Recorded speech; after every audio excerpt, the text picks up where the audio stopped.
on that note, we're going to move on to national politics, yeah. okay? Not just California. And I'm bringing in roaming correspondent Dave Weigel. You know Adam, right? Adam, Dave. What's up, Dave? Adam Conover from... Adam. Good to see you, man. Good to see you. He says he's a big fan of you. Yeah. What's going on?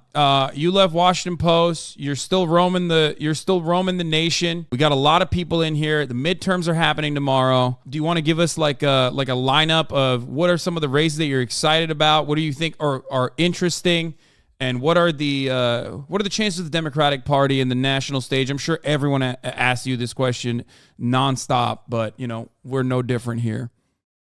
Oh yeah, it was really tough. I was at a live event with an audience that was very liberal, and they were asking me how Wisconsin looked, and I said, "Well, it looks." I was in Maryland. I said, "It looks great in Maryland," and everyone started to boo or make noises. They made unhappy noises. Like there's just not a lot going right for Democrats right now.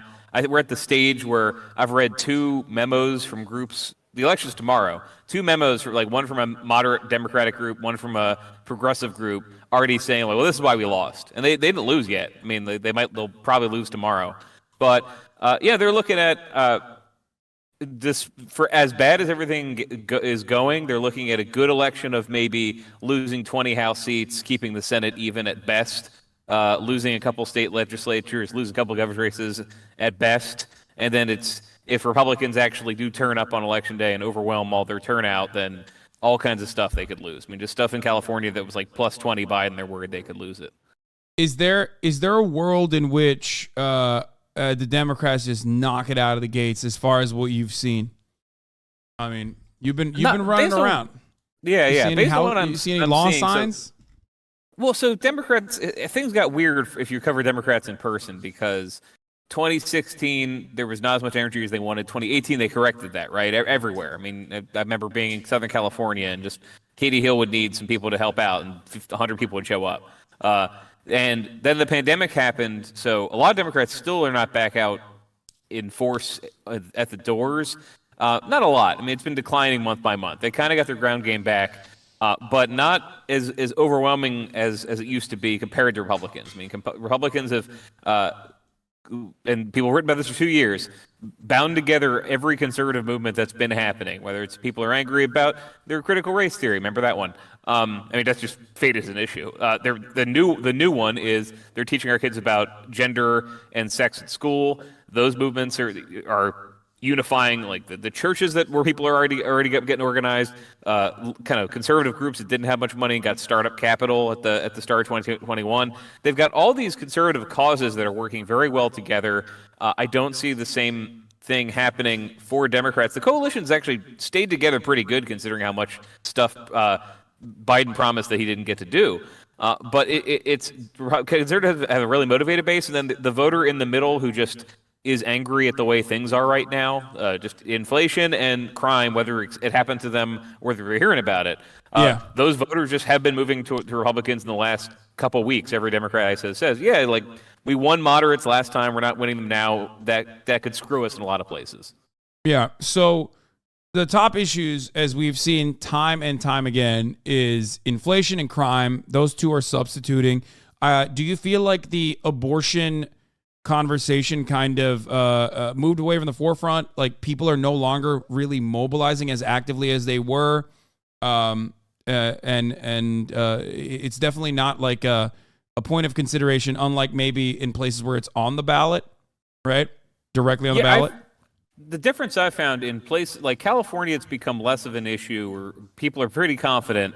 I mean, the governor is going to win again. Democrats are going to win most of the statewide races. They're not worried about abortion being banned in California.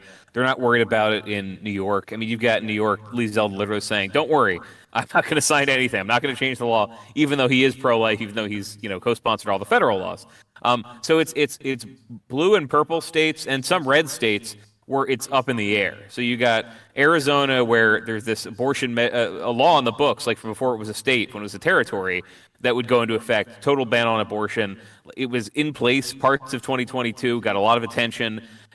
That stayed really in front of people there. It stayed in front of people in Michigan. In some places where people, Oklahoma and Kansas, places where maybe people weren't thinking that would be an issue there, it has stayed really active. And it's still motivating people everywhere. I mean, help Democrats raise a ton of money, and there are voters, and I meet them who are like, I'm unhappy, but Republicans have gone so far right, so fast, I'm going to vote unexcitedly for a Democrat this time. So the abortion thing is like help more than it is. Had that not happened, I think they'd be in worse shape. It would have been a complete blowout. The thing though is like to break it down though, like if Republicans have a good election after getting rid of Roe, I do wonder. The only reason any Republican was like, well, I'm in this party, but I might want to get rid of Roe. Only reason they hesitated is, well, what'll happen if we do that? There's going to be a huge backlash. We're going to lose all these seats. And if they don't, I do think they're going to push the envelope in a lot more places and a lot more issues, saying, well, the media said there'd be a backlash, and there wasn't. Yeah. Well, part of the reason why the backlash has not happened in the way that people foresaw it could was I remember reading an article a couple months ago where it read like an Onion article, basically, where I think it was on Politico, where it was like, Republicans shocked Democrats are just standing back and not really doing anything to defend abortion rights. Like they didn't have a plan of action. It seemed like they were just running on it. Yeah. And it was a little confusing for a lot of people, where it was like, okay, so you're not going to do anything about it. Like you're going to, at the national level, you're going to say that you're going to potentially, fund some federal initiatives to like transport people out of states, like out of red states, which of course is going to be a measure that'll get held up in courts regardless, no matter what happens. So it does feel like the Democratic Party is underperforming, even if your expectations for the Democratic Party were low overall. One of the things that I find particularly interesting is that the Senate forecast, according to 538 at least, has changed for the Raphael Warnock debate, in the aftermath of the Raphael Warnock Herschel Walker debate, where Herschel Walker is now slightly favored to win the Georgia Senate election according to 538's estimations. I find that to be crazy, personally. Mm-hmm. What do you think was like a big reason for why that happened? People are just really partisan right now. In anything except the race for governor or mayor's race. You've seen this in L.A., right, where there are a lot of Democrats who are going to vote for Rick Caruso, who became a Democrat this year, who you could go to the Reagan Library and see Rick Caruso's name on the wall. Like, they don't care as much about partisanship in some races. For anything federal, though, they are locked in. So when Walker was at his absolute weakest, he was polling at like 45, 46%. Like every Republican in Georgia said, don't care. I don't care what you can tell me about him. I'm going to vote for him. And that's basically it. It has written. So there are years when Republicans are feeling good and they nominate like the most electable candidates they can. Electable, what's that mean? But generally speaking, somebody who's won some elections, somebody who they know doesn't screw things up.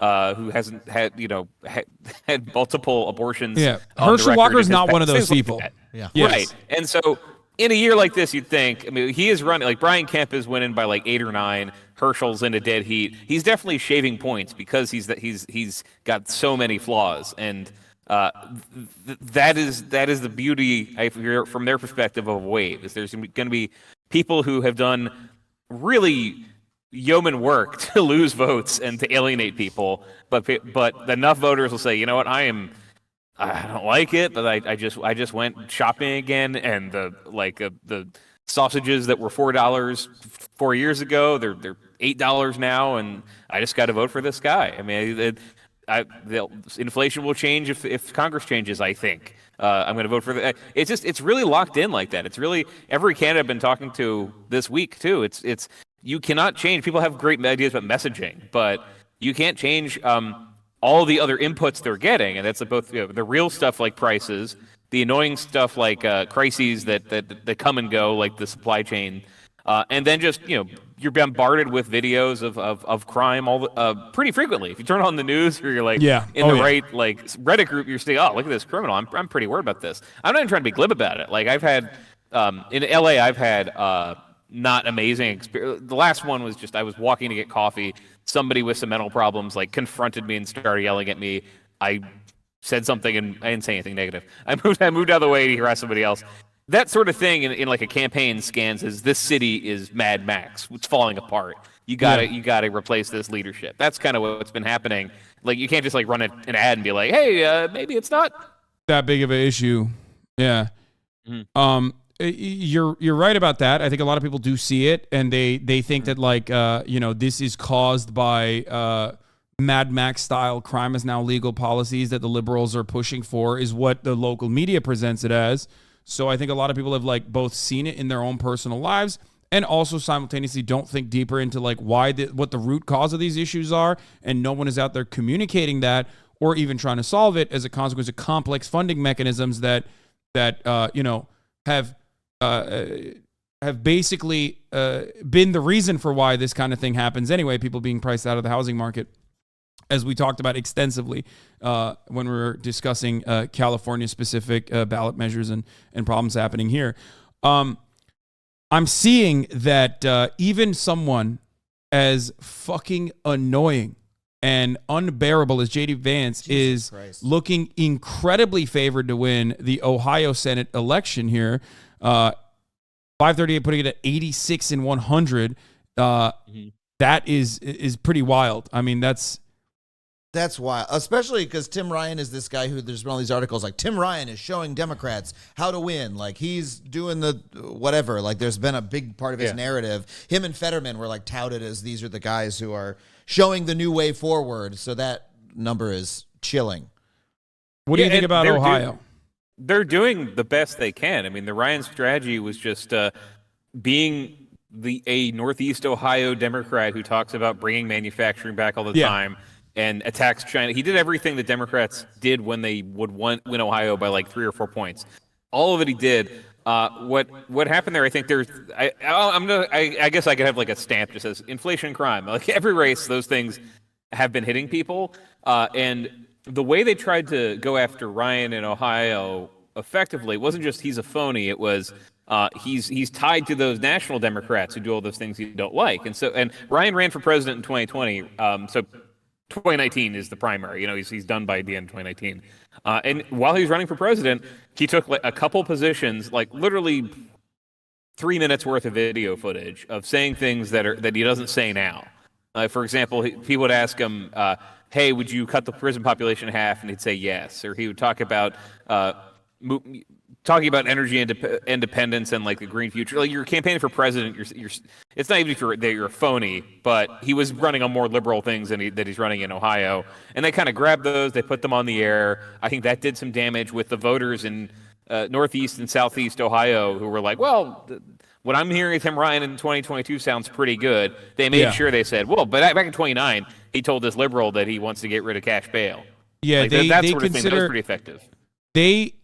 I mean, the joke is like if the First Step Act was pushed under the Biden administration, like if the exact same act was like signed into law by a Democratic president, they would consider Joe Biden to be like releasing rapists and murderers into the streets, which of course is not the case. And the abolition of cash bail is not the case. And yet the media has routinely amplified this narrative that like you are releasing like a person who just killed someone with a gun back onto the fucking streets immediately, or you're releasing like, multiple times rapists, like serial rapists back into the fucking streets. Like they're making it seem as though, there's a major crime wave and the Democrats are responsible and these like supposedly progressive DAs are responsible for it as well.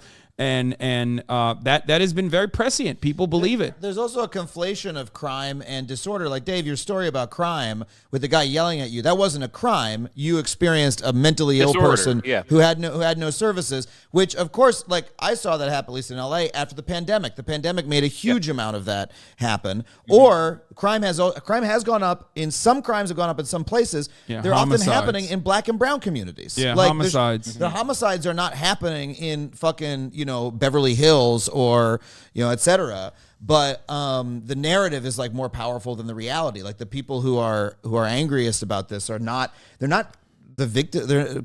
More crimes are not happening to them on average. There's a couple big cases like the fucking Rugged executive's wife who was shot in the face, and there's like the general disorder. But it's like it's more narrative than reality is how it seems to me. Yeah, that's why I brought that story, because like I was fine. I went and got coffee and like called into a meeting, and I lived my life. But you can tell that sort of thing is happening in other parts of the country or people hear that it happened to their friend. I mean, I wrote this story last week about every Republican I was covering in except for Kari Lake actually in Arizona was talking about the threat of fentanyl going to kids on Halloween.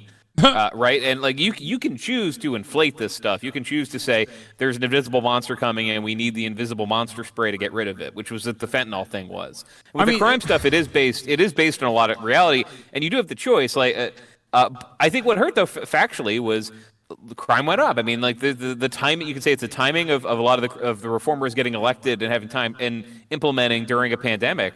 But I mean, I covered Larry Krasner, who's running for re-election. He wins. He's saying, like, look, civil society shut down. It's not that I'm doing things differently. I'm also dealing with a police department that is trying, slowing things down because they want me out of office. That's very tough. It's a very tough thing to tell people. And because things got a little bit worse after high-profile changes to the criminal justice system and policing, that connection was made. It was made the not infinite, probably billions of dollars worth of free Fox News media telling it to people. Yeah. Yeah. Like if you see something kind of going wrong, it's because Democrats changed the law and they let the criminals out. The worst part about it is that, like, in so many circumstances across the board, in every state and in every city, police were not actually defunded. Like, defund the police is a good. I think it's a good conversation to have about the propaganda and how effective it is. Right? Defund the police was not a real thing that ever happened. It was activist based. Democrats immediately said, we're not doing that. What we're going to do instead is, 8 can't wait, which is another measure that was going to federalize some like pretty common sense things like chokehold bans and whatnot. They couldn't even push that. They could not even actually do that. And then the crime wave narrative, captivated so many local markets. People really trust their local news broadcasters. Local news broadcasters are completely aligned with police unions in this respect. And they're beefing up this narrative. They're talking about the crime wave. When you look at the statistics, it's like 2019 era crime is still lower. It's higher than it was when everyone was locked down, certainly, but not in a way that like it's the 90s murder spree. Yeah, in some places, some crimes have gone up 4 to 6%, something like that. If you compare it to the 80s, the overall crime rate per 1,000 people is like half of what, I don't know, I don't have it in front of me, but it's like the line just goes down. Yeah, like what we're going through right now doesn't even show as a little up. Yeah, but people don't even view it as that because they're responding to things that they see right in front of them. That's why they believe in psychotic shit like fentanyl-laced candy and Halloween. Well, the crazy thing about the fentanyl thing is that, look, there's tons of like moral panics about your kids are doing XYZ on Halloween, but fentanyl actually, like, a kid died in LA from taking fentanyl at school that they thought was a Xanax, but like fentanyl is like, it's realer than most of that shit that like right wingers come up with about Halloween. That's the odd thing about it to me. Yeah. But I guess the point I was going to make is that, like, defund the police is not a real thing that actually happened in any meaningful capacity in any of these, like, liberal safe havens either. It just, maybe they shaved off, like, 1% of the additional funding that the police were going to get for their overtime pay or whatever, right? And they're still getting, like, $2 billion in a budget. And yet cops who are notoriously not, the best, especially in big cities, at solving crime, or doing things that you would expect them to do because you watch a lot of movies about cops, are just basically using that as an out to say, well, it's because you're embarrassing us. It's because you're making our jobs harder by saying we're doing a bad job. And also because you've defunded us. And that narrative stuck. And there's nothing we can do. I am genuinely fearful that we're in our 90s era again with like the Willie Horton ads are so commonplace now that it's not even a thing. Like, how many Willie Horton style ads have you seen on the campaign trail where it's like they just straight up will send mailers of like photos of black people to be like, these are black people that have been released under, the liberal progressive DAs back into the streets. Yeah, you just said that something I've been thinking as I've bounced between these states is that like 10 years ago, crime was lower. But also there was just kind of like a social idea that if we're a campaign and our ads are showing scary criminals beating people up, and they're all black especially, that's going to backfire on us. So if we show a black candidate and here's some criminals in the background, well, that's going to backfire. And I pulled like the Republican platform in 2016, which, they don't update it in 2020. They have criminal justice reform language in there. There was just like a different consensus that people thought was were hopeful was going to last. Okay, shit. fewer people in we prison. Just lost you for a second. Oh, no. Sorry.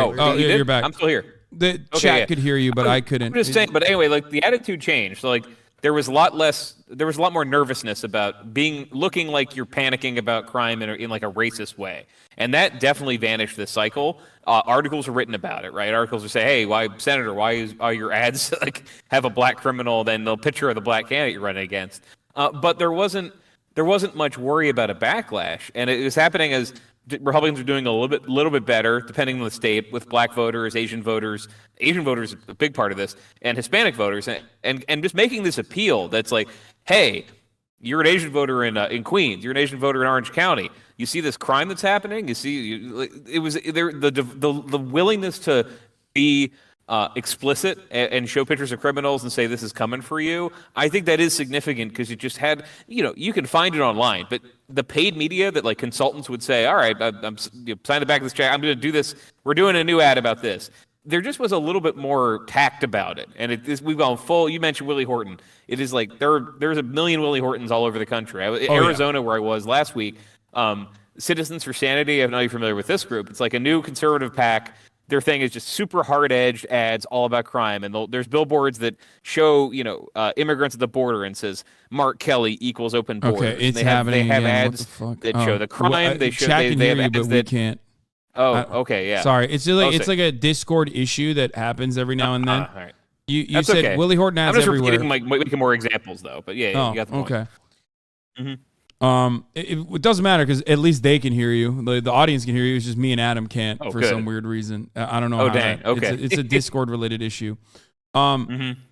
But yeah, I fear that the backlash from that is going to resemble the 90s like crime panic and the subsequent legislative agenda that changes like into somehow making the American criminal justice system even more brutal. I don't know how you would make the current criminal justice system more brutal than it actually is, but we are definitely moving away from like rehabilitation, which never was really a consideration to begin with, I think.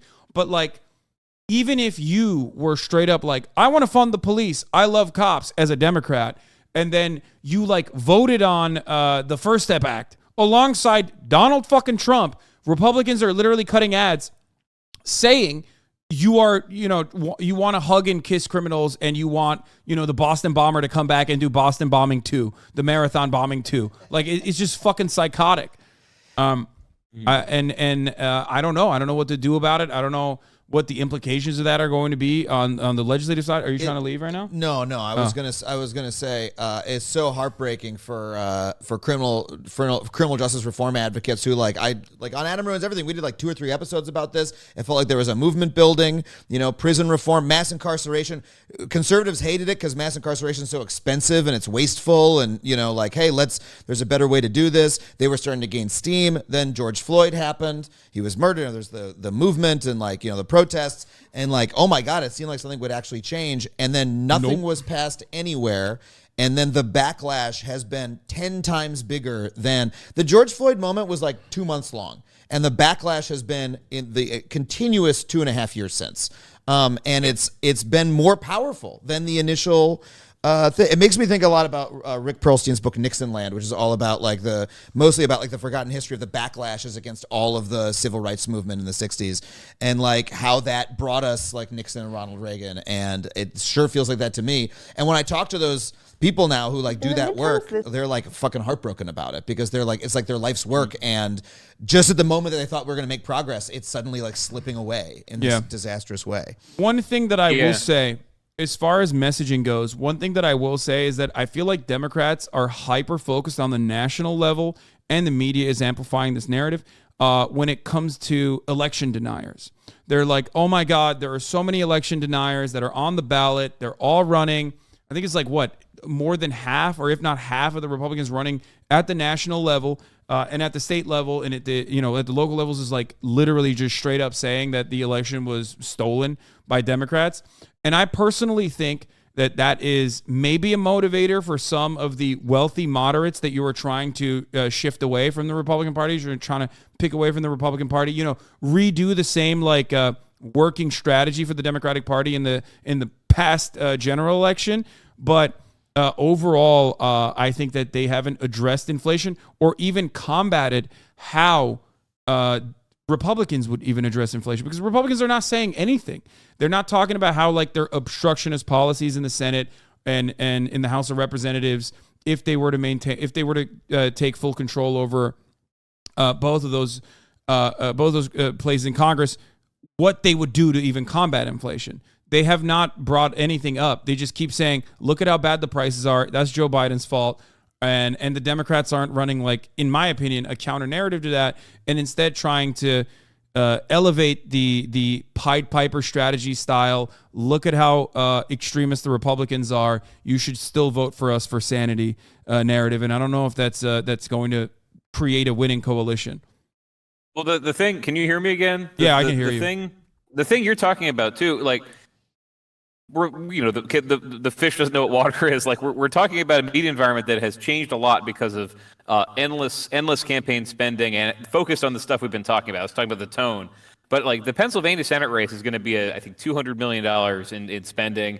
Midterms overall are in the billions, and a lot of that has been just the freedom of post Speech Now, Citizens United, post the Supreme Court cases, freedom of people to say, let's throw $10 million into this. The aggregate effect is it changes what is covered, and I'm in the media, so I've been thinking, okay, this is what's happening in these races, but what is happening that's more important? What is happening? Is this true? What's in the ad? That's pretty easy.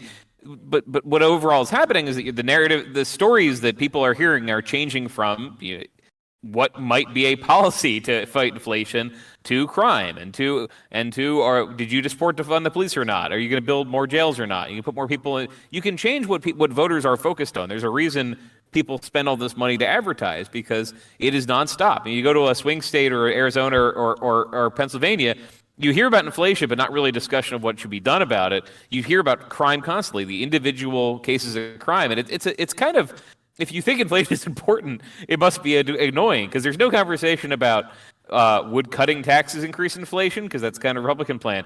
Do Democrats have some plan that would they raise taxes? That also might do it. They don't want to talk about it. It's kind of hard to get into, so everyone just has to go with the flow of this distorting campaign money. I mean, I was just talking to one candidate where in the last month, the race got close because $10 million went into a PAC against them. I choose the $10 million not at random. It was really, to their surprise, it went from zero to that, and so they were on the defensive about crime all month. And like, if your party's in good shape, it doesn't matter. But like, very little substance about what you're talking about, because like, why the ads?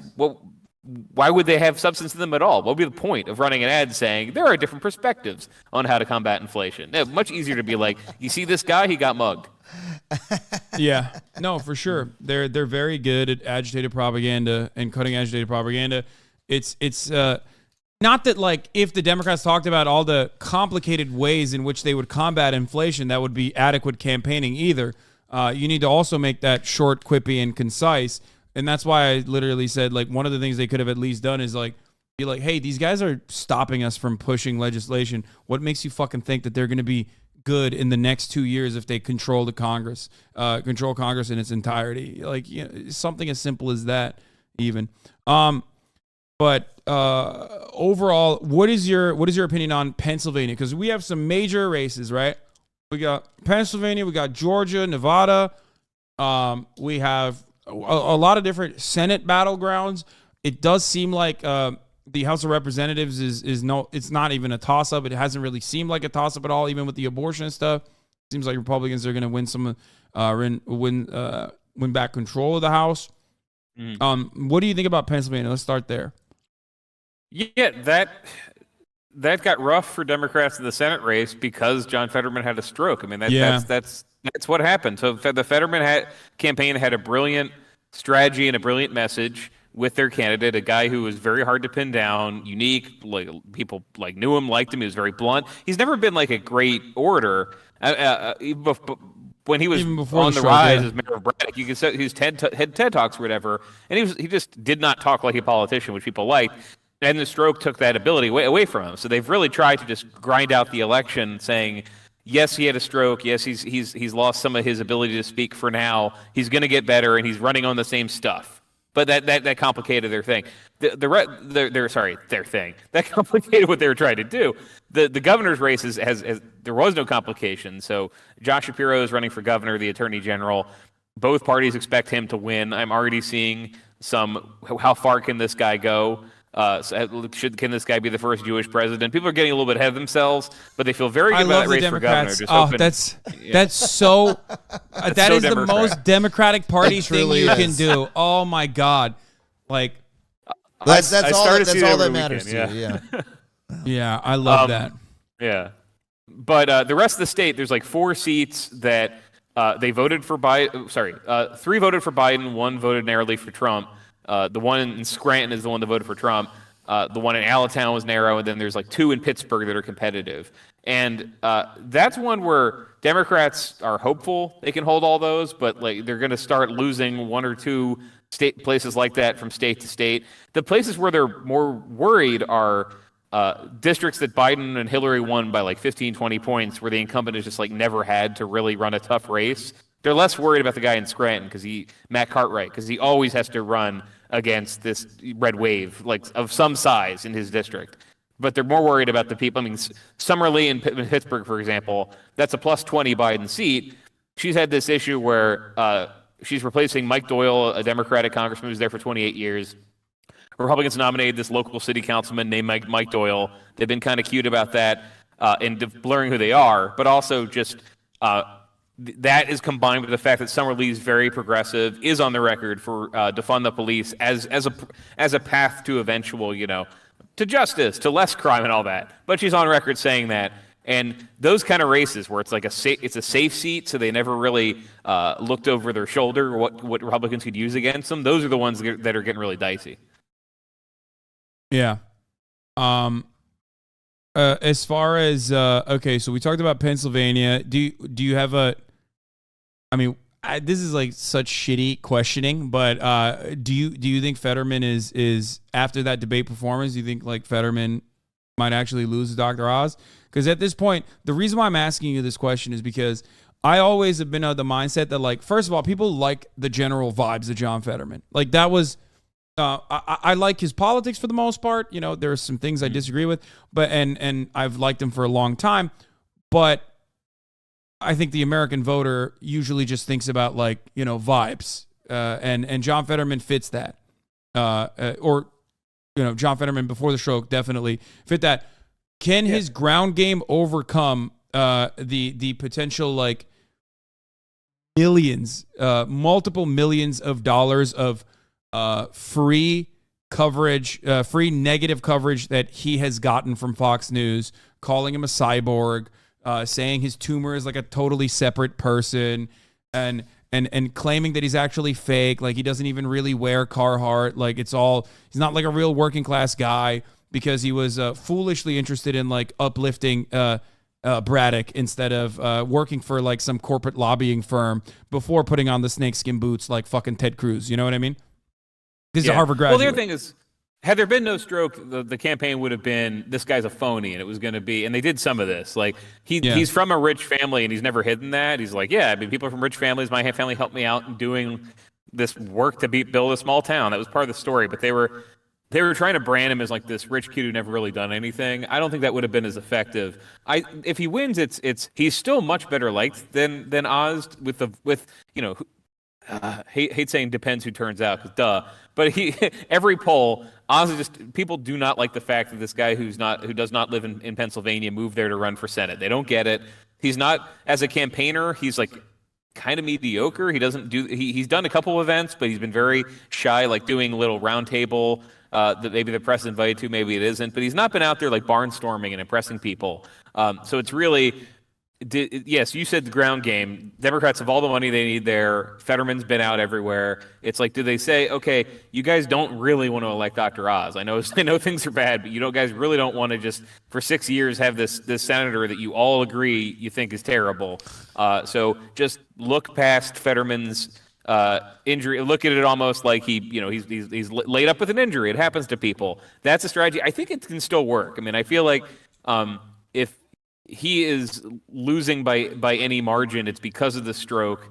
The fact that he's in the game right now suggests like yeah, they were right. Oz is so unpopular that you can get away with a couple mistakes and still compete. And still beat him. This is a big, it's not even a mistake. It's just, incredibly unfortunate. Can I ask Dave a question? Then I'm not trying to be glib about it. Sorry. I'm just curious, Dave. I'm going to pee while you ask him a question. Okay, cool. How do you deal with the fact that, like, it seems like for Democrats, everything happened at the wrong time, right? Like, I remember in the summer, it was like, there was the funny thing with the crudité at the Wegners that was, like, really great, like one of the best viral campaign moments. It reminded me almost of, like, 2012 or something. It was like funny and fun, and it obviously really helped Fetterman. Then there was abortion here in LA. Like, abortion seemed to suddenly be a big issue. Like, in the Bass Caruso campaign, it was like, Democrats are getting the wind in their sails. But a lot of it wasn't like the fundamentals. A lot of it was just like, a bunch of like messaging came together at the right time. But it was like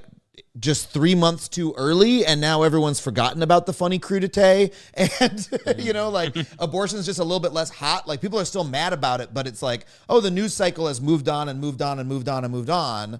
And like, I mean, how do you deal with that, like, in politics? Because it seems weird to me that so much should hinge on just like, too bad that happened in August and not in October.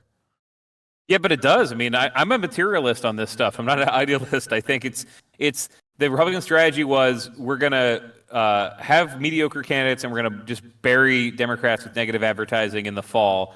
Democrats, the one thing that happened with Roe is that they being overturned is they got a lot of money donated to them right after that. And as cynical as people were, like, what are you guys going to do with this? Their strategy was, all right, we are going to run ads and introduce the candidates and say, however you feel now, we're gonna build up our positives, and you're gonna have to knock them down. I mean, really, that's a lot of campaigns. Is if you have money, you introduce yourself immediately, you get yourself as well liked as possible, and the other team spends all of its money trying to destroy you. If it's a negative campaign, which they mostly are now, and so the timing. That's why I said if it turns out that, like, the Supreme Court can just overturn something in June of an election year, and then by November people are like, that. Why are you bringing up something that happened a couple months ago? Yeah. That's great for conservatives. There's all kinds of stuff you can get rid of affirmative action next June. Yeah, people might get angry. Then November will be like, I don't know. I'm really worried about this. Because unless it impacted them personally, it hasn't happened yet. Sorry, go ahead. I interrupted you. Because unless it doesn't happen to them personally, it's easy to forget. Yeah, and part of it, I've seen a little bit of this. Like, there's backlash. Not backlash. They're still voting Democratic, but there are Democratic voters who believe in their message and agree with them, and they're just annoyed, like, why do I have these abortion stories on my TV all the time instead of, like, something positive? Like, voters are temperamental. There's people who are lined up at the party, and then there's people who do want, like, the vibes to improve, and the vibes are controlled in large part by, like, what actually is happening, but then what is being manipulated in the conversation by all the advertising. So the Republican plan was, let's hope things are still pretty bad in October, and they were still pretty bad when it came to inflation and crime, and everything else just went from there. Even though it's very possible we get to next year, we have new FBI numbers, and crime was going down this year. I mean, anecdotally, I see that happening as people go back to work. It doesn't seem like the numbers matter that much, because the narrative seems more powerful than that, Okay, I gotta go. It was great being here. Thank you, Adam. Great seeing you, Dave. Yeah, no, good to see you again. See you around.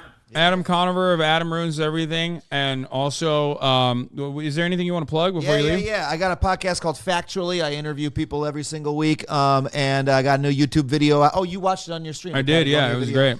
Follow me on YouTube and listen to my podcast Factually. See you, everybody. All right, bye. Okay.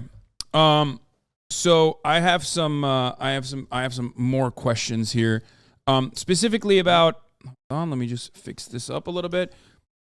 Specifically, one of the things I wanted to talk to you about is like the election denier narrative as a narrative. I think is not very strong, but I am genuinely worried that we are basically gearing up for every election cycle where if it doesn't go the way of the Republican Party. They are just going to say that it's cheating. There's cheating going on, which is not all that different from the narrative that Republicans used to promote all the time about voter fraud. That you have to create a narrative of voter fraud being rampant and happening all the time, so you can actually create some suppressive mechanism, so you can justify voter suppression, which is truly happening, right? But lately it's gotten to a point where they're just straight up like making it so that, like in the state of Pennsylvania, you can't actually count votes that were already coming in, in the month ahead of time. So that there is this narrative of like red mirage, as we talked about in the 2020 election, where Republicans are seemingly winning, and then all of a sudden they're not, and that must mean that there is some corruption going on, some cheating happening. I feel like that is deliberate, and I do worry that even in Democrats' chances do not look great at the moment. But if they were, I do fear that there will be some major backlash. And that backlash is pretty much built into the system at this point by Republicans. Do you see any of that on the ground? Yeah, Pennsylvania is the best example where you could just change the law. I mean, like the Republicans could just change the law and say, "Hey, we're going to do this like Florida, where you can process in advance and you count fast." It's really aggravating because as a reporter, you don't want to just be. No one actually does the Aaron Sorkin reporter thing, like you, sir, are telling a lie, sir. You don't do that in person to them, but with this stuff, it's so egregious where what you could do. It's not a mystery. You don't need a commission. How can we count? You count the votes. You process the votes when they come in first, and you don't have this worry because we all have to kind of watch this in the press as we go through election night. We know some counties are bad at this. Some counties are early. I mean, I'll talk to a campaign and for this run up, and they'll say, we just want to get ahead of this because we're absolutely sure we're going to be like down when the first 3 counties come in because our strength is this county, and there is a delay at the office. Like it is being degraded to make it worse. This is kind of this works in a lot of ways, right? If you want people to not trust independent negative media coverage of your party, you're like, well, you just don't trust them. They let's throw up a lot of dust so that everyone thinks they're lying. And if you want people to trust the election system,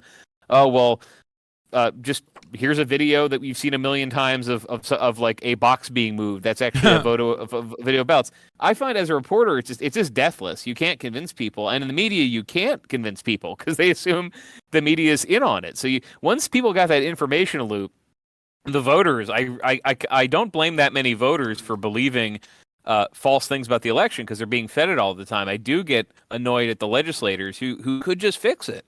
I mean, like, there's just ways to fix it that other places have done. They just don't do it.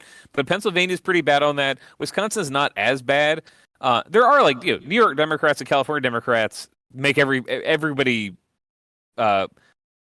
take away the ammo for this argument because they control everything in these states and the election systems are still awful. But with, like, Republicans, they could fix it, and they just are not doing it. Yeah, Pennsylvania is the specific one I use because, like, for those of you who don't know in the chat, like, as Dave also pointed out, they are counting these votes, or they could count these votes that are coming in already and then release it on election night so that everybody knows where the early votes went, right? But they refuse to do so deliberately and hold back on counting those votes and releasing that information specifically so that the Republicans look like they have an upper hand, an advantage. The Republicans also campaign on it. They openly state that they want people not to vote early and vote day of, same day voting, which normally in under different circumstances that would be a negative. That you're not allowing ease of access to voting for your for a potential block of voters that could maybe easily vote for you.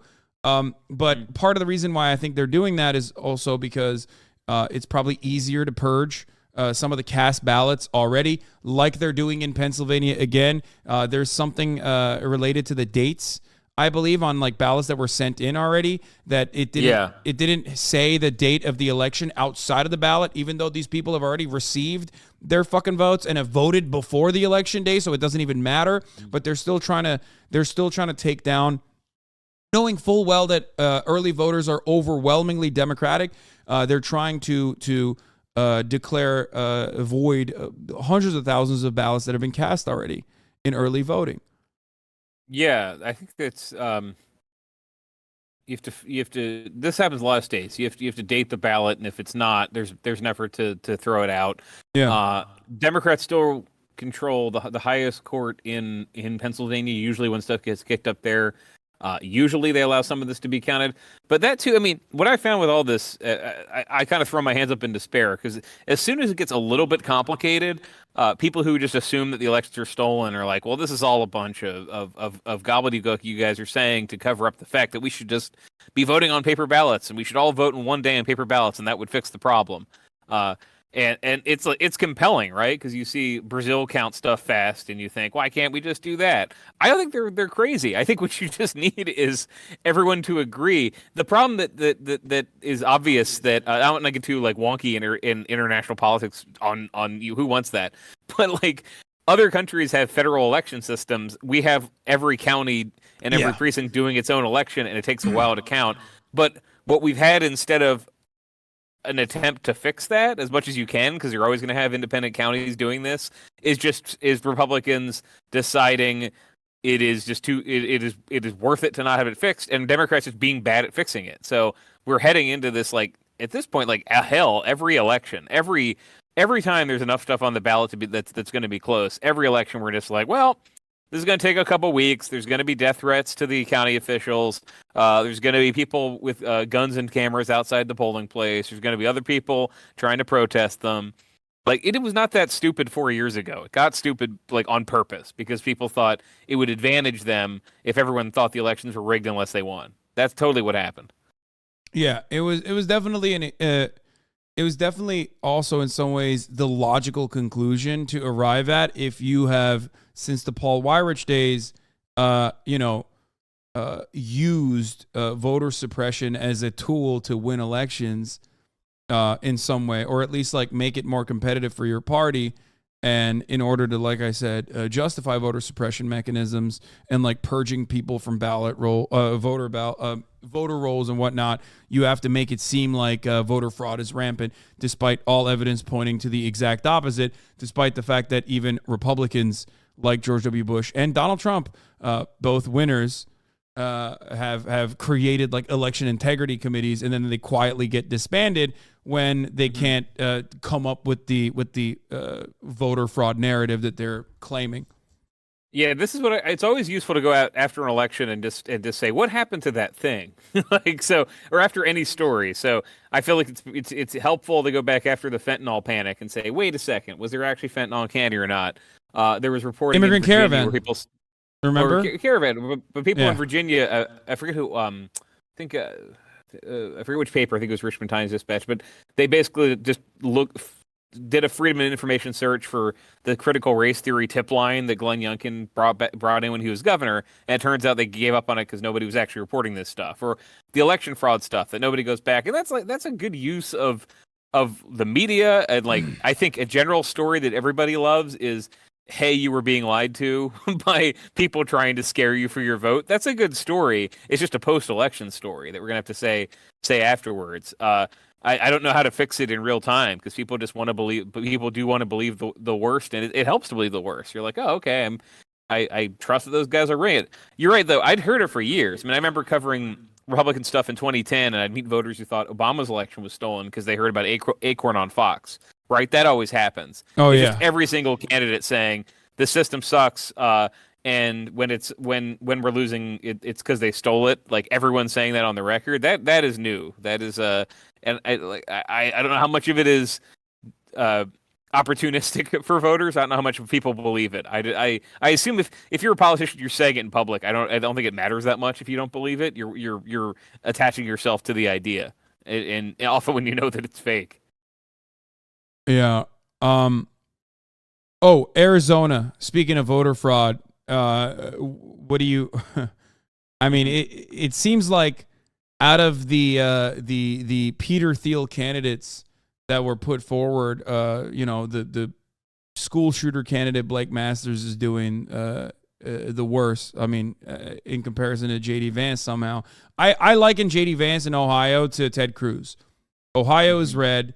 They're going to vote for the biggest goober. It doesn't even fucking matter because he's red and they're red and they don't give a shit. And Tim Ryan is not like charismatic enough to be like the singular voice for people that would otherwise like switch over and vote for a Democrat. Like they're voting for someone exactly like Ted Cruz who just sucks, right? He's like not very charismatic, but it doesn't matter because he's red, and people vote on party lines across the board. Blake Masters, on the other hand, in Arizona, is not doing so great. Not doing great at all, as a matter of fact, and hasn't at all. Why do you think that happened? Well, it's a better state for Democrats at the moment is like the main thing. So Arizona got more competitive because a lot of people move in all the time. It's affordable. Not just young Latino voters, but you're getting more college educated, white, black, brown voters coming in. They've been voting Democratic once they got organized. Latino vote there is very well organized. So Democrats are in just better shape to start with in Arizona. They also had a good contrast with Mark Kelly, who he's an astronaut. Gabby Gifford's husband. He's one of those guys when you do like a paragraph describing him, everything is positive, which is kind of rare. I guess he's bald or something. Maybe you want to go negative. Oh, okay, hey now. I'm not going negative. I'm saying I've seen Republicans attack Mark Kelly on the stage. It's like they will call him bald or short. That's it. That's all you got. So like people like the guy. And Masters took Peter Thiel's class in college, took notes on it, turned that into working for Thiel and co-writing his book, which I've read actually, 0 to 1, which is a pretty good business book. If you are starting a business 20 years ago and have an idea for a cool tech monopoly, definitely read the book. But Masters just introduced himself as, I'm a guy who lives in Tucson, and I'm fed up with people who are not saying, and then insert Tucker Carlson monologue, right? The classic campaign where, not classic, it's kind of new, but where somebody's saying, the media won't let me say this, but I'm going to say things that anyone can hear anyone say on Fox News from like 6 p.m. to 10 p.m. or anyone can see on Reddit, but basically translating the sort of based conservative, suck on this liberal rhetoric to a campaign. And most Arizonans are not that conservative. So like he locked down the conservative base. Introducing himself to voters who were not already conservative has been tricky. He took, as a libertarian Thiel guy, he took all these positions. Like he thinks it would be good to privatize Social Security at some point. He had a record of just extremely hot takes and posts, edgelord stuff, and Republicans roll your eyes when you say, "Oh, I shouldn't read this guy because you say he's racist."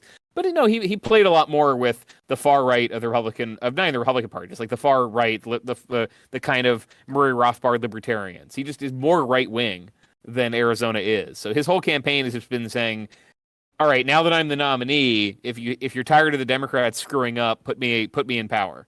Like just punish them, put me in power. Don't worry about stuff I said during the primary." I'm not kidding. And then he'll go on Fox and say something, that gets that audience riled up. But his campaign in Arizona is just like, aren't you sick of the inflation and like the stuff they're doing? They'll slip in something like the correct amount of illegal immigration is 0. Or he'll slip in some idea that says he does want to go much further right. But when as a general election candidate, he's just like, look, you like my opponent. He was an astronaut. That's cool. But stay angry about material conditions and vote for me to get rid of him. Yeah, I'm not kidding when I say that. I legitimately think he is just like too weird for regular like Arizonan conservatives to be like, yeah, I'm gonna vote for this guy. Like he's too nerdy on the econ stuff, which comes across no matter what because of the way he looks. He hyper focuses on the culture war shit, but he does it in such a calculated way that even somehow JD Vance looks more natural than he does, even though I can sense the lack of authenticity from JD Vance as well, because they are identical, like in many respects. And Vance did join the Marines. He was like the public affairs department of the Marines. So he this does matter to people when you're introducing yourself. Like what, again, that little paragraph. Mark Kelly, veteran, astronaut. JD Vance, author, veteran. Blake Masters, guy with website. I mean, it's just like it's never been as compelling. Yeah. He's a huge nerd who likes to shoot guns. Like that's it. He doesn't have the bona fides. I don't know. He just is really weird. I don't know if you saw his locked and loaded 4 more days a tweet. This was 2 days ago. The whole thing where it's he's been doing a lot of that. Like there's a lot of Blake Master videos. He goes. He literally is saying, "Don't come to the don't come to the polls tomorrow. I know that's not what he's doing. He's doing a ride along because if you zoom into the photo, you can see that that's like a cop's gun, right? I think he's doing a ride along at this point. But like, it's just, he's just LARPing. He's LARPing, but not in the right ways. Like, it's not based groypers are not going out to fucking vote. Okay. They're all fantasizing about how they'll have gay sex with Paul Pelosi next. That's what base gropers are doing. Sorry, Dave, for saying that. The base gropers are under 18 too, right? So yeah, exactly. Well, no, the PP was like 43. I think a lot of them are old now. So yeah, no, I don't even think that the base gropers are all that young. Really, it makes it much sadder when you think about it. Yelling at Shia LaBeouf 6 years ago, you're definitely old enough to vote now. Yeah. Yeah. No, they're definitely like they're behaving like they're 14, but they're not actually 14. Not that it matters. I don't think that like 4chan is in any way, shape, or form relevant in the grand scheme of things. And it wasn't even relevant back in 2016. What is a race that you don't think is getting a lot of national attention that could be a toss up that you think is unique or interesting or compelling? Honestly, for national coverage, I feel like the LA races don't get enough attention. I mean, I talked about Hugo Soto Martinez's race when I jumped on, but like the situation where you might have a billionaire developer, tough on homelessness and crime mayor, and then a more socialist city council, that's interesting. I think in terms of the pure competitive stuff, I am interested in just how much Republicans can stretch the anger at. And the anger and the fear, it's more fear than anger, about crime in like the Pacific Northwest. So I went to Oregon a couple times, went to Washington, and you have just Republicans, again, doing this blue state thing where they say, anything you're actually worried about, don't worry about it. We're not going to get in charge and ban abortion. But in like the Washington State Senate race, in the 3rd District, which is one of the January 6th defenders, beat one of the Republicans who impeached Trump. And then in all over Oregon, man, three of those races are close. I'm watching those really closely just to see if voters who just have been running away from the Republican Party, kind of like the ones who would have voted from the 2000 but never again, if they're snapping back. And I think everything else has been pretty well covered, right? Ohio was covered like crazy. I think everyone did a Tim Ryan profile, but I have nothing to add. That I think it's like. The West and the Pacific, like California's got a lot of stuff that shouldn't be competitive, and if it is, like if Ventura and Central Valley get more competitive, like that's the stuff I'm watching. If a lot of people show up and they're like, you know what, I saw everything, heard everything, Trump's crazy, but I'm gonna vote for these Republicans right now. Those are the kind of the West Coast stuff is what I'm watching. Which is, I mean, I mean, you mentioned Brazil, where elections are compulsory. And, it's on a Sunday. We're having a midterm election on a Tuesday. Yeah. I wonder why. As we move further and further towards like just trying to mathematically target like the 8 people living in one specific suburb to swing an election, and they all have the exact same demographics and they all have the exact same background, and that's basically become like the main that's the way to win elections. Do you feel like a lot of these otherwise like blue safe havens are going to have more reactionary liberals that are a part of the homeowners associations that don't want to actually vote for a progressive because it's like being paired up with the brain disease they're getting from the crime wave narrative? Yeah, I think unlike 2017, I wrote a lot about this at the time, right? I had covered Bernie's campaign in 16, and then as soon as 16 was over, I thought it was striking that Democrats like lost, but they didn't lose by much. They actually gained in some races, and then they moved to the left. They never do that, and so I do think any loss this year, you already see people kind of sharpening the knife to say, all right, now it's time to abandon some of these left-wing ideas you guys were so into. And I think they're going to do that with the people I'm thinking about here are not just the voters, but they're like the donors to the party, the donors to the super PACs and 501c3s who live in like the Bay Area, live in LA, live in New York. who really did have an influence here. They really said, like, to build the resistance against Donald Trump, we need to fund social justice movements. And Hillary lost because she didn't excite young people. If they change their minds, I feel like there's going to be a lot of interest in trying to get Democrats to drop stuff. The thing is, like, no one's really saying it. Like, no one's saying they must drop this. It's easy to say, don't say defund the police. Find a different way to say it. But the stuff they did in the 90s, right, was, sorry about letting anyone out of jail. We are now the party that's going to hire 100,000 more cops, increase mandatory minimums. Like, they just moved really to the right. And I don't know if the current Democratic Party can do that. I think it's going to be shaped like where they lose. If it's like Central Valley or like working class Oregon or like working class Illinois, if they lose those places, they're going to say, all right, let's go back to the polls. What do those people not like about us? And if they find out, they're like, oh, we think that you care too much about trans people, trans issues, or we think that you love criminals too much, and we think that you're too anti-drilling. There will be people who say, you heard them. We're now the party that's for all the above energy. We're now the party that, like, I don't know how they would do it or who would do it, but that's what I'm kind of looking for. That didn't happen in the last few cycles. Like, they always moved right until 2016. I feel like that's over. Or sorry, they always move right. They move left, and I feel like the moving left is over. Yeah, you and I are in the same mindset on this. I do think that we're going to see we're already seeing the 90s era, like, crime panic. And I do think that the backlash to that with these electoral defeats is going to be, with these election defeats is going to be the exact same, like, crime bill, but this time 2022 edition. Ironic because Joe Biden is president, but I do fear that is what is going to happen. Time to go back to the old me. Bring out the Bugs Bunny meme. Yeah, for Dark Brandon. Which exactly. Which I don't even know what you could do in that situation. Like, how can you make it more brutal? You have places like fucking Rikers in New York that, even people that ran on, even Eric Adams, who ran on, like, saying that he was going to potentially continue along with the shutting down Rikers, is now saying, no, we need to fund it more. And, like, 18 people have died, or they're, like, waiting for trial. You know what I mean? It's just, like, it's insane. I don't know how you could make that even worse somehow. I guess. Well, Trump has mentioned it. He said he's going to execute drug dealers. Yeah, he said he's going to execute drug dealers. Trump literally has said on the campaign trail, what we should do next is start executing drug dealers. So yeah, we're going to take the Duterte pill. They're going to take, like, if it worked for Bolsonaro and Duterte, we're going to do that here. Yeah. So that's pretty cool, I guess.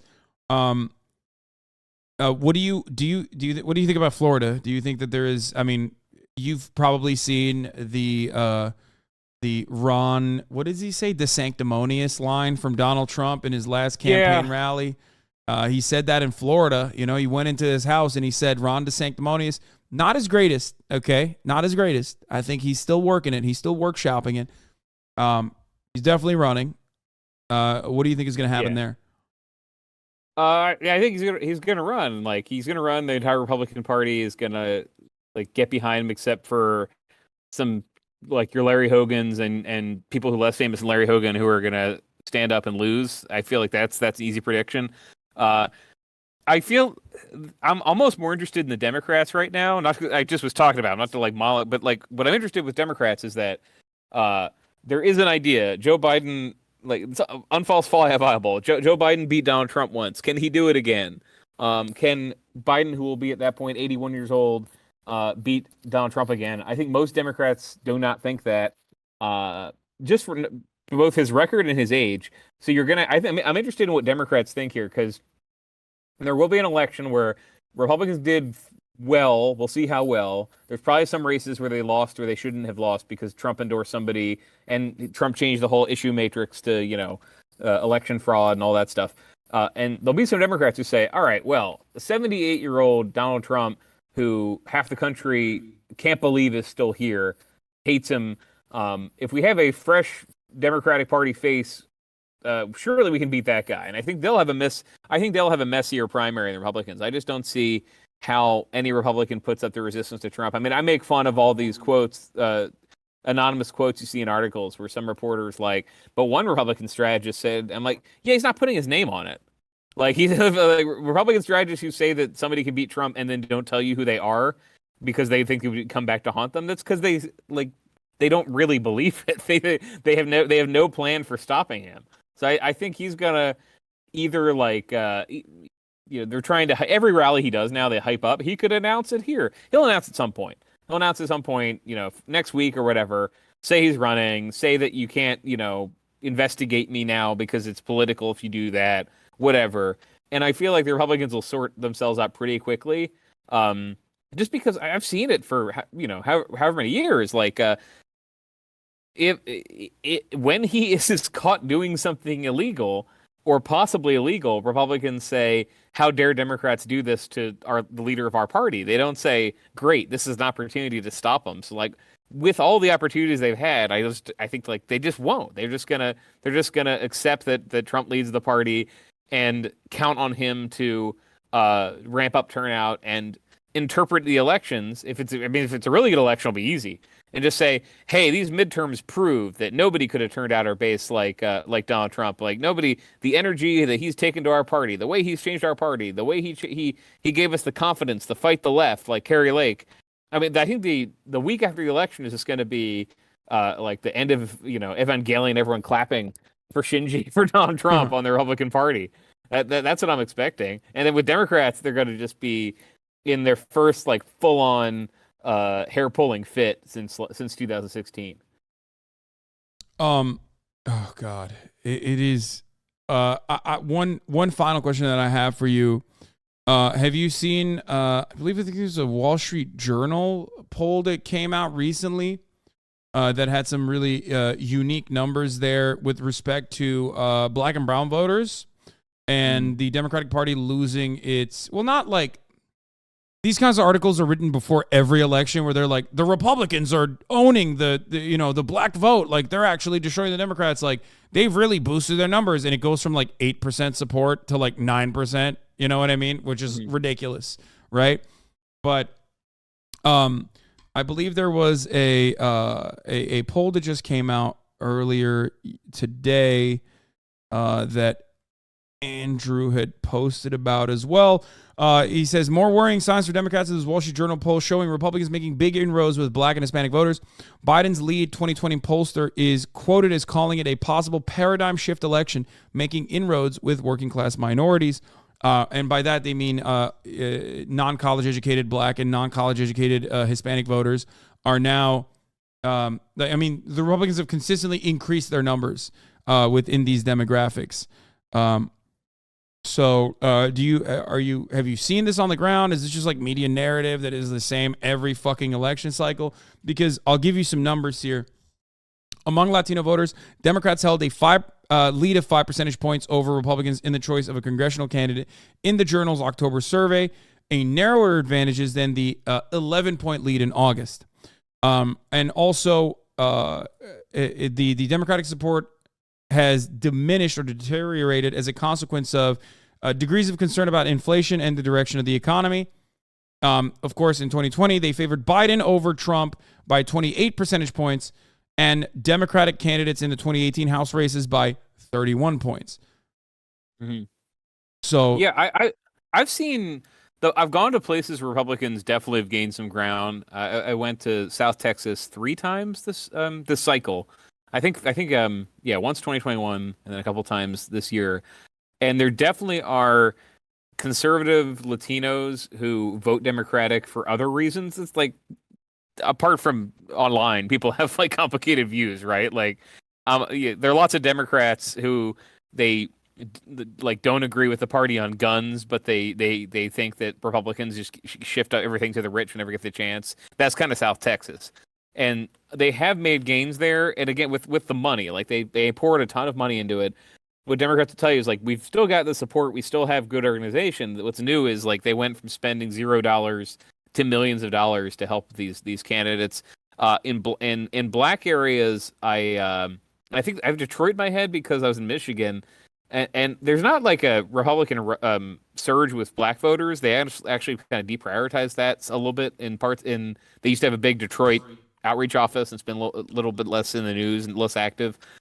There it's just they think it's just as good to convince black voters that Democrats aren't fixing anything and it's not worth turning out. But I think they do have openings with all those voters. And what worries the Democrats I talk to is they're not reaching out like George Bush did. George Bush would talk about immigration reform, talk about family reunification, focus on just kind of quality of life education issues. What Republicans are doing in South Texas, where I've seen this the most, is they're running ads against open borders. They're saying Democrats want to change your kid's gender.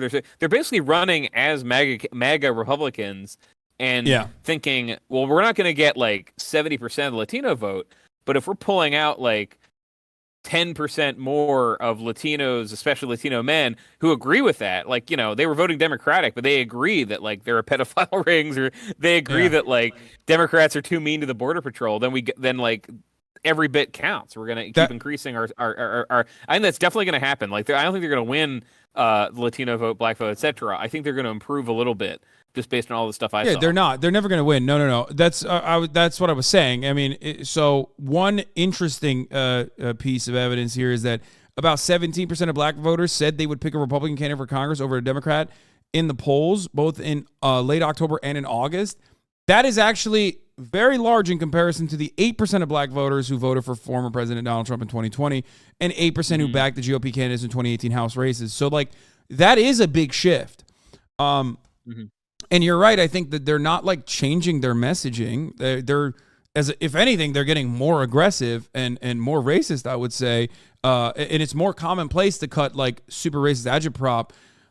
But I think the years and years of chipping away at like the Democratic Party's base of support is finally having some returns maybe, and the Democratic Party's lack of action in truly uplifting any of these voting blocks, and instead just becoming like the only defensive voter solution for a lot of black voters is like now creating this problem for them electorally. Yeah, as far as the Hispanic voter turnout, the thing I was going to say is the Texas GOP's been doing this obviously because they had to. They had to for a very long time. They know that Latino voters across the board are not a monolith, but there are certain things that Latino voters are more open-minded on, and I'm not talking about Venezuelan and Cuban populations of Florida, but the rest of the Latino voter bloc is even across the board, even like older generations of Latino voters are very open-minded towards like bigger government initiatives. At least that's what polls show. And the Democrats are never going to push for that. They're never like targeting that from what I've seen. Maybe I'm wrong. Maybe you can tell me that I'm wrong about that. But instead, the GOP in Texas has always hyper-focused on like Catholicism and, satanic panic, like social conservatism, which is now turned into the weird like reigniting of the satanic panic. We are truly living through the 90s again when you think about it. Yeah, it's like the worst 90s with some bad 80s mixed into it. Like it's incredible. I end up like boring everyone I talk to at length. Hopefully not you, but it's like it all just comes back like we didn't have stuff melting our brains every minute and like melting other people's brains and telling them be panicked all the time. Like I guess it's like it's asking a lot of society to have to like be normal when that is happening. Because that's what I end up. This happened like the 2014 midterms. A big reason the Democrats lose is people panic about Ebola at the last minute, and then nobody gets one guy gets Ebola, but people are panicking about it. And I don't think. The only times you've seen like the left be in a great position to win and win a governing majority is when people are panicked about real material conditions and Republicans are in power, right? I don't know what other opportunities Democrats truly can take advantage of. Like, again, like the fact that they're going to hold on a bunch of stuff in this election anyway, I think does indicate Republicans are their best hope for Democrats, that Republicans are, because they see themselves gaining without changing anything, that they're going to keep going further right and alienate some people. But look, they're convinced, like the guys who have the upper hand in the arguments in the conservative movement right now are saying, you don't need to change anything. Instead of pandering to Latino voters, we should have been saying for years, like, you're here already. You're patriotic. Democrats hate America. We're gonna kick it. We're gonna keep like the other migrants out. And if they become convinced like that works, they're gonna keep moving to the right. Branded as working class, like branded as like this is populism, this is working class, it's for everybody. Like they really want, if it's a good election, conservatives, not just Republicans, but conservatives who want the party to keep moving right, they want the story to be populist Republican Party unapologetically running against open borders and crime wins, working class coalition. That is a story they want. There is that it is them with voters who have real concerns. It's the annoying liberals with too many college degrees and pink hair who disagree with us. The people who say stuff like fight for somebody you don't like Bernie Sanders. That's hippie nonsense. Whatever we need is for everyone to just be worried about the same things we're worried about. And I feel like they've made a lot of progress towards that with non-white voters. Like I've seen that in some places. And yeah, I don't know what Democrats are going to do if they're going to say, okay, well here's a full-on panic. We're going to do the 90s again or something else. Because they are very worried that they just spent 2 years not effectively responding to that inroad and reaching out to non-white voters with the same kind of populist, screw the liberals, close the borders message. If that works with non-white voters, that is going to have a lot of repercussions.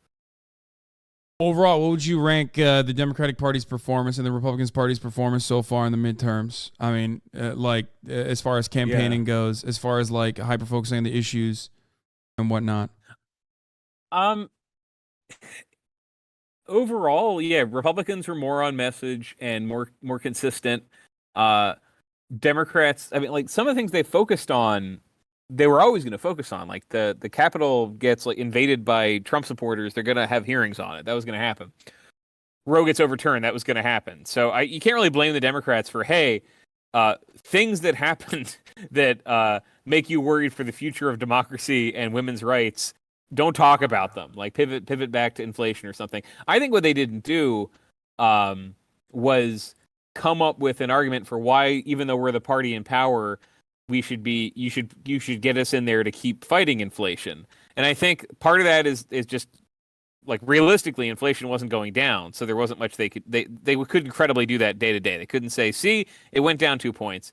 But they didn't try like early on. The reason it's going up is because of a tax on corporations. Getting even more surplus labor value from workers, and we're going to tax them and get it back. Or we're going to raise taxes on the wealthy because the economics texts show us, that a lot of this is just too much money being flooded in the system. There's a conservative liberal agreement that a lot of the economy is like fake, right? The fact that there are a lot of people who are billionaires because a bunch of other rich people looked at their company's prospectus as like, this is a $10 billion company. We're seeing that with like Elon and Tesla and Twitter right now. Not that it's not worth something, but you can convince people, I think, that the economy is like fake and built on unfairness or scams. Like that happened in 2008, and I think this isn't as harsh as what happened in 2008. But Democrats were nervous about challenging the system because there is the risk. There's like a capital strike. How much can you strike out against business without them saying, okay, we're not going to drill for more oil. We're not going to. We're going to shrink the size of our products. We're going to focus. We're going to give stock buybacks. They're very limited in what they can do. But they didn't really have any kind of populist message saying, keep us in there and we're going to keep fighting. And they used to. FDR could do it. You have to go back that far. You can make an argument that, hey, we're in power and things aren't fixed yet, but they're not fixed because of the rich people extracting all these benefits. I don't think they did that consistently. And I think Republicans did do a bunch of things consistently, and most of it is going to have worked. I lost you again. What the heck? Oh, okay. Oh, yeah, you're back. You're back. I'm just plugged in. You said Republicans. No. It's my fault. It's a Discord thing. Don't worry. It's not your fault. Go on. Mm-hmm. You said Republicans. No, I was just saying. I want to repeat every point. Democrats have been less consistent and didn't have a coherent. We're going to fix inflation and tackle it X, Y, and Z by going after rich and raising taxes or whatever, like things that they think would work that would be popular. Yeah. And then Republicans had a consistent message, a couple, they shifted over time, but it was inflation's bad, borders open, and crime is everywhere. And that was it every single day. They only got kind of thrown off course on abortion. And then what they did on abortion is saying, why are Democrats talking about this abortion stuff instead of the three things that we keep talking about? That was Republicans ran a better midterm campaign, and then we will see who which Democrats stood out and figured out a different way to win. It goes back to, in my opinion, I think it still goes back to the fact that they are beholden to the same corporate benefactors ultimately. And on the Democratic side, they are also allergic to tax increases for the corporations and the wealthy, unless it comes in the aftermath of a tax cut like the Trump tax cuts were for the middle class. Those taxes are raised again for the middle class, and the only tax cuts that were made permanent are the corporate tax cuts and the top marginal tax rate.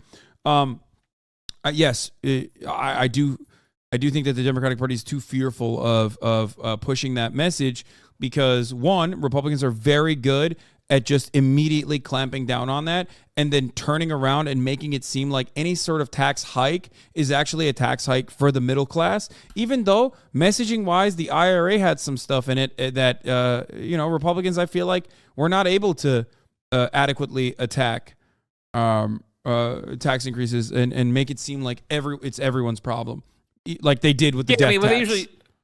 What they usually do with tax increases is just like say Democrats raise taxes on the middle class and like either extrapolate like, well, if you force if you tax corporations by the transitive property, the people who work for the corporate, they'll find like a rationale, or they just don't. Like what happens some of the times is that people just like they don't bother mentioning in the ad what tax the Democrat raised. But yeah, Democrats like they've gotten out of the habit of just saying, what if we raise taxes on the rich in a way that like that they noticed and that shrunk the deficit and attacked inflation? There are Democrats who want to do it, but they don't do it. And if you just don't have any response whatsoever, I don't think there's a good alternative. And look, maybe they did that. Maybe they try that. What happens is this is what happened with some of the Build Back Better, that like Joe Manchin kills it, so you can't even run on it. Like they didn't have like great options, but they definitely didn't come up with some comprehensive response that was, here is how we're going to fight inflation. They just didn't do that. Yeah. Okay. Well, Dave, thank you so much for coming on. Where can people find you? And is there anything you want to promote?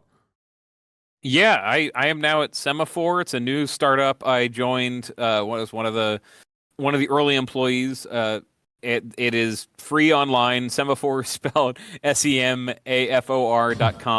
And I got a newsletter there called Americana. That's like the campaign newsletter I was writing at the Post.